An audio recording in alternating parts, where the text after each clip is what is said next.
So it's been a really interesting first 3 weeks of this challenge, and it's definitely brought to the surface some psychological trading issues that I have myself, which I'll get into later in this video. And we're definitely not on schedule as where I'd want to be. So you can actually see here the forecast, the expected route of doubling every week and where that would get us. So starting at 100, doubled to 200, 400, 800, 1600, 3200, 6400, 12,800. Then it gets crazy. Once you get to say week 6 or 7, the doubling becomes insane. You can see how quickly it starts to add up. The halfway point for this challenge, you'd think 100 to a million, the halfway point is 500,000.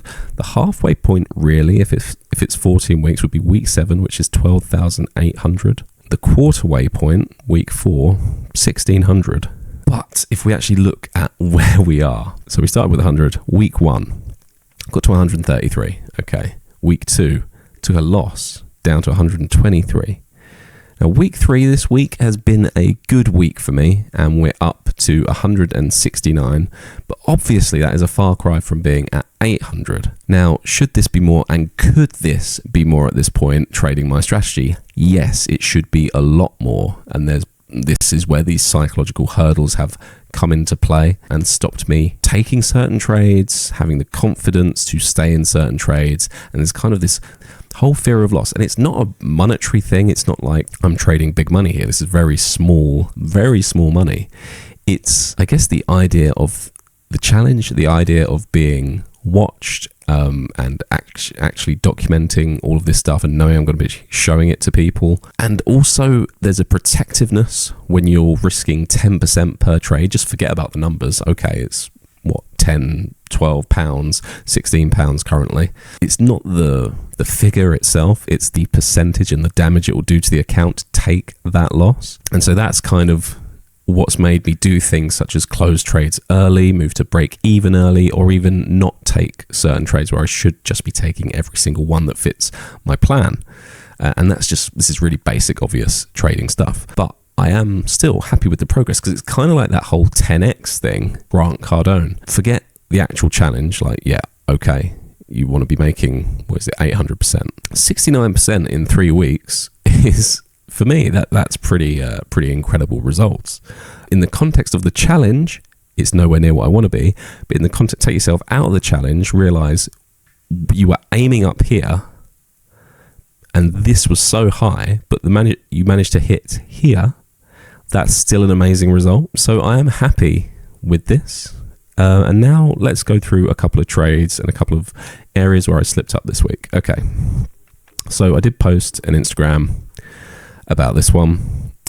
This was on Euro USD, an Instagram reel showing this trade. And this cropped up at around the same time as another trade. It was really nice. We tapped into this 4-hour zone, created this liquidity here, swept it. The London session gave us this nice change of character, tap straight in, price messed around a bit, and then bang, this candle here just took us straight to TP. Now, this is similar to what happened in week 1, actually, where I was in multiple trades and happened to close them when everything got to around the 5R that I wanted. And that's exactly what happened kind of here, because again, this was similar timing. We had Asia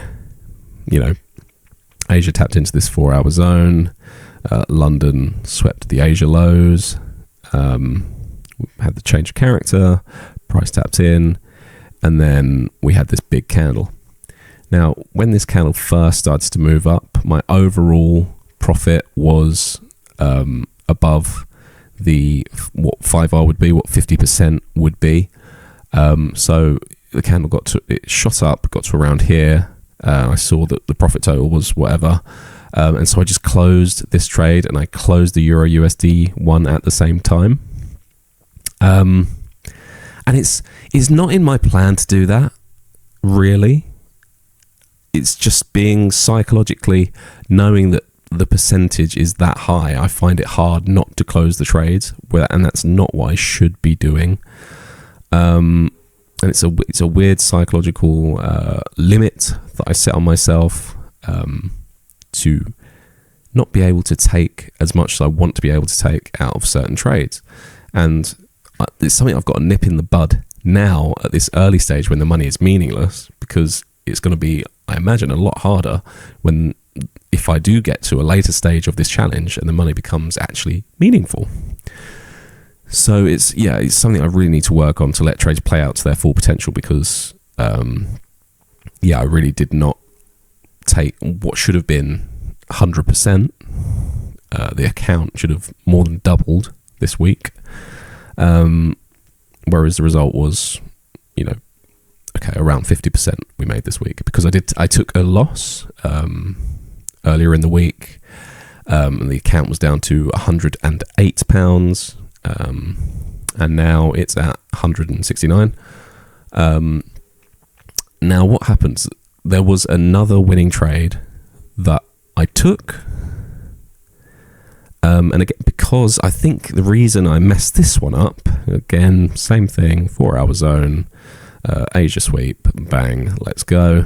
I got in here, and like I said, it was because I was in the trade, I'd taken good profits for the week.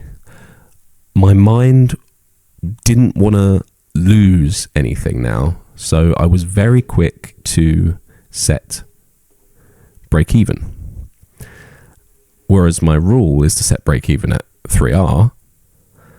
I decided when this pushed up here, took out this fair value gap here, I was like, well, there's no reason for price to come back now. I was trying to logically assume what price was going to do, whereas we know there's no figuring out what price is going to do. We can't all claim to know knowledge of the algorithm. I set break even early, took me out, and then you can see, and yes, I don't really like to be in these types of trades where it just lasts forever. But what should have happened was price pushed up to around here, 3R. I set break even. Price was never in any danger of coming back. And then I should have taken another 50%, and it would have been a nice 150% week. And it just wasn't. So I don't know how many times I have to learn this lesson of just letting the strategy play out and do what it has to do. I'm really getting in my own way with this. But yeah, it is what it is. Now, you can follow this challenge on my FX book. I'll put the link in the description of this video. It's in the description of the first one. You can see here, while the account itself, if I look on the account here, see Fusion Markets is what I'm using. And the account itself is on £169.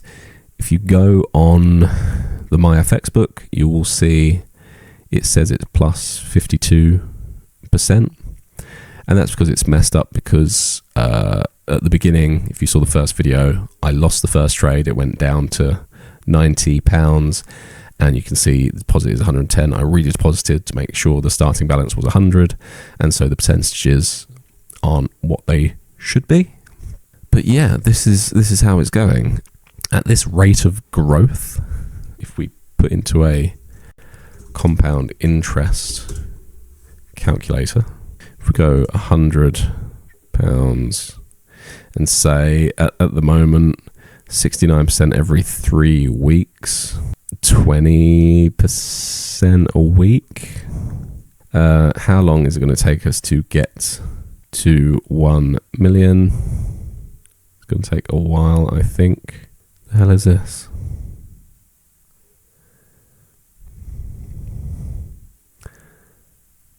Well, that's ridiculous. Was it in 1 year?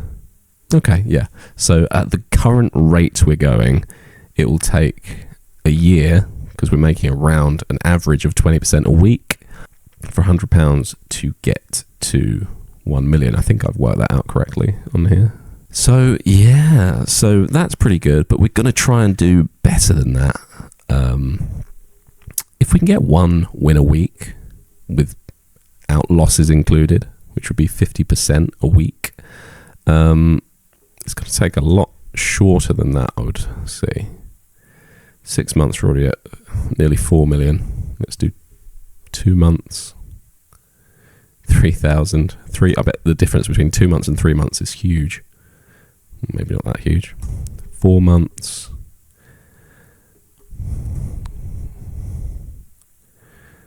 Okay, well, 5 months was that, and 6 months, we're at 3 million. Okay, well, it's going to take about 5.5 months if we can make 50% a week. Now, I want more than that. I want 100% a week, really. So,